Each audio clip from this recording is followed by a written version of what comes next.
nüüd siin Sakus kõik ilus ja avavile sellele kohtumisele on antud. Võtame ära selle rünnaku korraks Lillemäelt ja väliskülje sööt, Teern saab selle palli omaks, saab ka lüüa, aga see löök ei tule kõige paremini välja ja Eesti jalgpallur külma ei karda.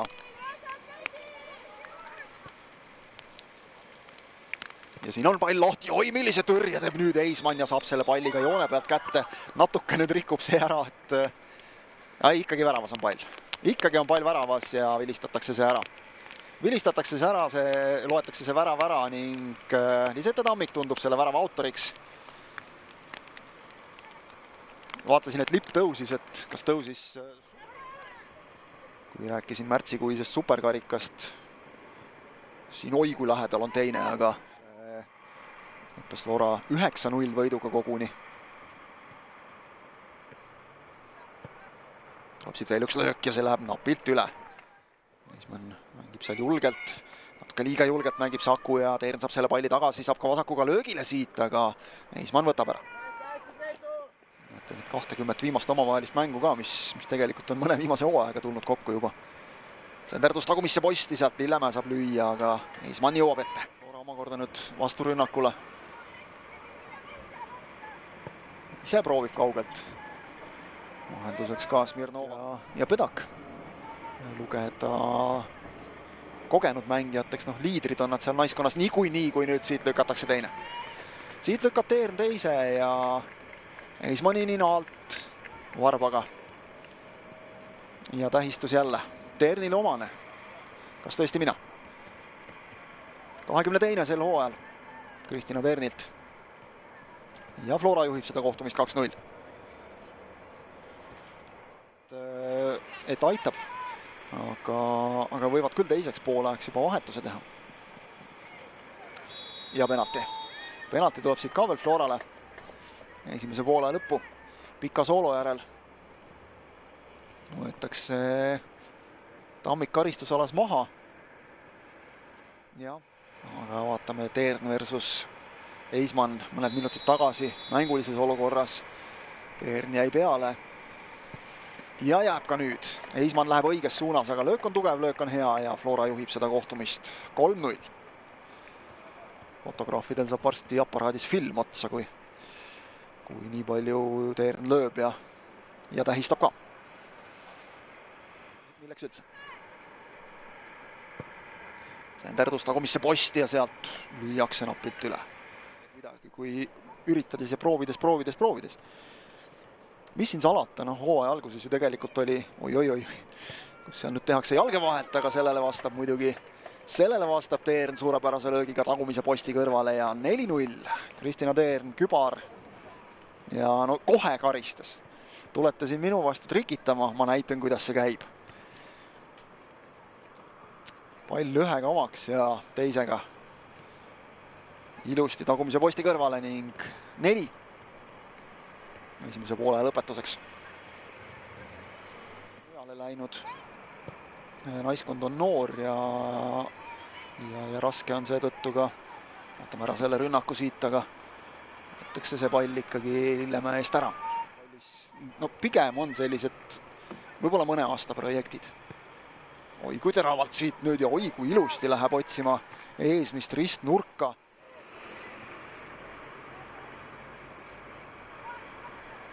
Korda siit ja mööda läheb see piilakulöök. See ka ikkagi ühel hetkel juhtuks. Kui siit on nüüd võimalus Sakul tekkimas, Saulus varastab palli, kas pääseb siit Vihmaniga 1-1. Saulus lööb ja rikošetist läheb see pall ka väravasse ning Saku saab ühe kätte. Midagi siit ka kaasa võtta täna. Või algab siit suur tagasitulek hoopis, mine tea, mängida ju veel on. 62. minutil Katriin Saulus ja 4-1.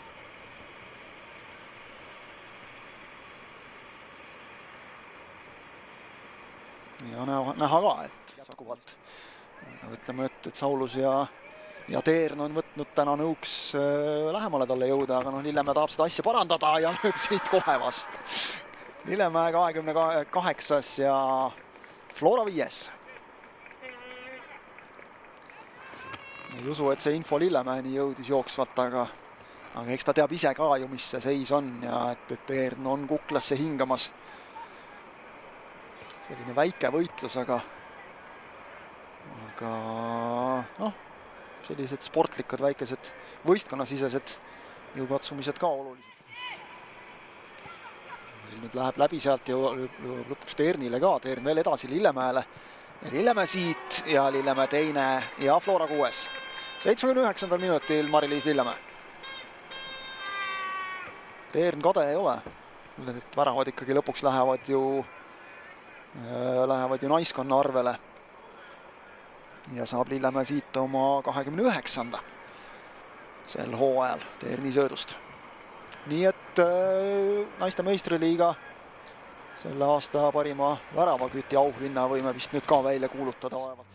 Siis tegelikult ka üks Flora trumpe see, et hooaja jooksul 17 mängijat vähemalt ühe värava löönud.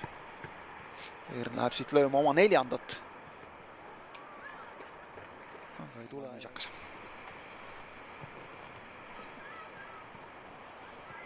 Siit võimalus ja nüüd lükkab Eismann latti selle löögi.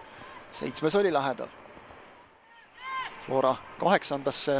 ühtekokku ja järjest tiitlisse oma panuse andnud ja nüüd on see tiitel ametlik.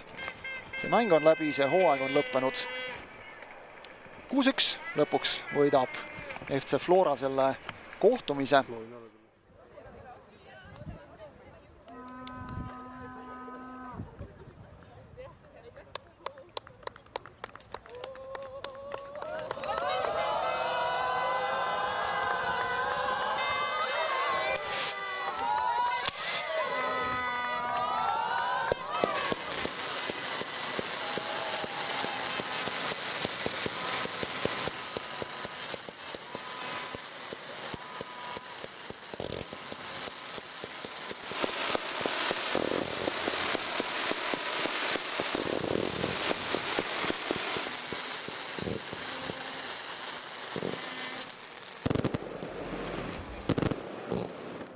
Merili Toom, palju õnne alustuseks. Hõbe maitseb hästi ikka?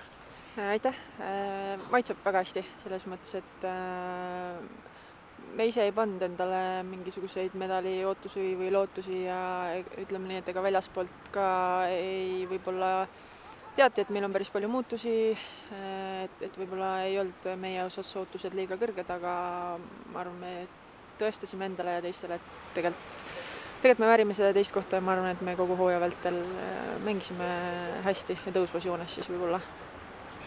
Tänasest mängust korraks, ikkagi vist see Flora suhteliselt kiire avavärav mingi märgi sellele mängule vajutas või kuidas sulle tundus? Jaa, me viimased 2 mängu tegelikult oleme juba aurude pealt lasknud, et füüsiliselt nii raske lõpp on olnud, et mõned mängijad on meil, ma ei isegi tea, kui palju minuteid mänginud, et suur kummardus neile. Kindlasti see esimene värav, ma ei saa öelda, et mingisugust sellist motivatsiooni või moraali alla lasi, aga eks ikka on raske. Ja kui sa mängid nii tugeva vastase vastu nagu Flora, siis kui varakult esimene värav ära lüüakse, siis ikka on keeruline. No Flora vastu see võit ikkagi, mille te võtsite sel hooajal, see vist jääb selle hooaja selliseks väikeseks, aga oluliseks haripunktiks?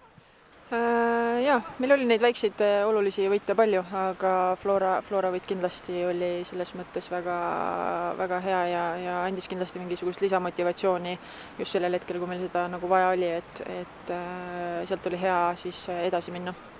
Edasiminekust rääkides, kui ma õigesti vaatasin, teil vist sel aastal ühtegi mängijat väljakul ei käinudki, kelle sünniaasta ei oleks 2-ga alanud, et ikka väga noor naiskond ja nagu sa ise ütlesid ka, et lõpp raske, aga samas pidasite vastu, et kas või täna ikkagi mängisite lõpus küll ka isegi 10 väljakul, aga väärikalt lõpuni, et see on asi, mida naiskonna juures kiita kindlasti. Jah, absoluutselt, et kõik noored mängijad, kes peale tulid ja siis võib-olla nüüd nii-öelda need noored mängijad, kes justkui on natuke vanemad mängijad, et võtsid sellise kandva rolli ja kõik said, ma arvan, suurepäraselt hakkama ja absoluutselt kõik noored, kes peale tulid, kui Laura meile tulid, oli 14, ja täna mängis kahjuks ei saanud lõpuni mängida, aga mul ei ole ühtegi halbu sõna, ainult kiidusõnad. Edasi minna selles mõttes ka, et Sakul on siin olnud treenerite osas muutusi, sa ise, eks ole, alles eelmisel aastal mängijana, nüüd treenerina, kas nüüd väike eesmärk võiks olla mingi teatav stabiilsus leida natukene ja teha seda tööd edasi, mida te sel hooajal alustasite? Kindlasti, et ma arvan, see aasta oligi selline võib-olla siis sisseelamisaasta kõigile mängijatele, staffile samamoodi, et otsisime oma rütmi, kuidas ja mis asju toimima saada, et ma arvan, et järgmine aasta juba paremini. Olgu, aitäh sulle ja luban su naiskonna juurde täna ja kiida neid ja loodetavasti on väike pidu ka ikkagi täna. Jah, kiidan ja palju õnne Florale ka. Aitäh sulle! Ljubov Maksimova, ega särksu seljas ei valeta, Eesti meister 2025 on vist päris hea tunne? Kindlasti ma arvan, et see on isegi kui praegu mängijatega rääkisin, siis ei suutnud nagu kõik need emotsioonid nagu kuidagi nagu väljenduda, et päris uhke tunne nagu on olla Eesti meister sellel aastal.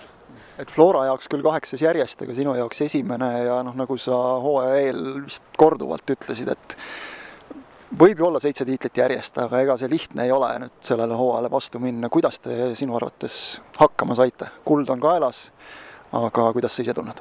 Ma arvan, et päris hästi nagu saime sellel aastal ka hakkama, et suur töö on tehtud ja ma olen väga tänulik mängijatele, staffi, kes nagu sellel aastal selle naiskonnaga nagu koos töötanud, et see ei ole nagu ainult minu võit ja see ei ole nagu ainult mängijate võit, et see on kogu klubi võit, kogu staffi liikmed ja kõik, kes töötasid nagu, et me saavutasime seda nagu üheskoos. Staffist sa rääkisid, sellest on hästi palju juttu olnud selle aasta jooksul, väga keeruline üles olla algusest peale kohe juba, et kui raske see sinu jaoks oli, et su kõrvalt vaadates tundus, et su töökoormus vahepeal läks ikka väga hulluks?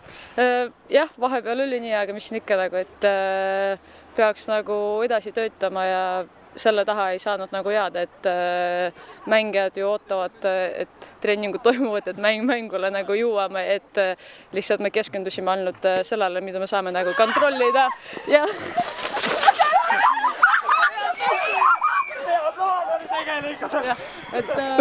Üks asi, mida sa kontrollida ei saanud, oli praegu siin. Vahepeal ma neid kontrollida ei saa, nagu te näete, aga just nagu hooaja lõikes sain väga hästi neid kontrolli alla võtta. Jah.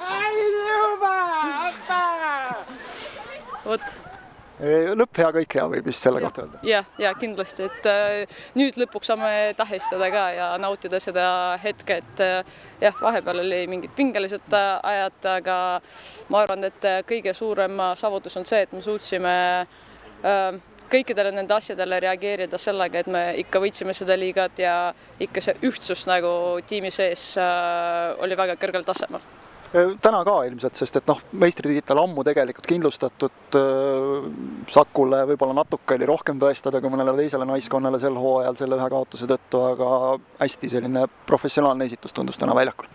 Kindlasti, sest et see, et me kaotasime sellel aastal ühe mängu liigas ja see oli just nagu Saku vastu, et me teadsime, et täna on eriline päev, et täna me saame tähistada, me saame nagu karikat pea kohale tõsta, aga meil Kuklos oli ka see mäng, nagu, mis me ära kaotasime ja me tahtsime nagu seda olukorda nagu parandada ja näidata, et ikkagi nagu meie tase on teistsugune ja me peame nagu keskenduma ja kõik oma mängud nagu lõpuni mängida väga kvaliteetselt ja professionaalselt.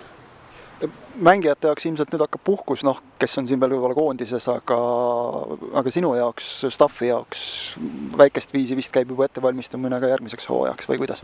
Ei praegu ongi nagu täna tähistame, siis järgmine nädal natukene veel teeme trenni, sest et koondis koguneb, et nende jaoks natukene veel liigutame ennast ja siis peale seda algab puhkus ja siis detsembris on juba nagu uuesti staff saab omavahel kokku ja siis võistkond tuleb tagasi juba jaanuarist ja siis alustame nii-öelda nagu uue hooaja.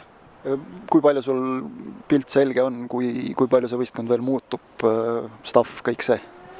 On juba pilt ees, aga sellest võib-olla on veel vaja vara nagu rääkida, et praegu keskendume sellele, et kõik saavad puhata korralikult ja siis juba hakkame nagu ennast koguda uuesti. Aitäh sulle ja palju õnne veel kord!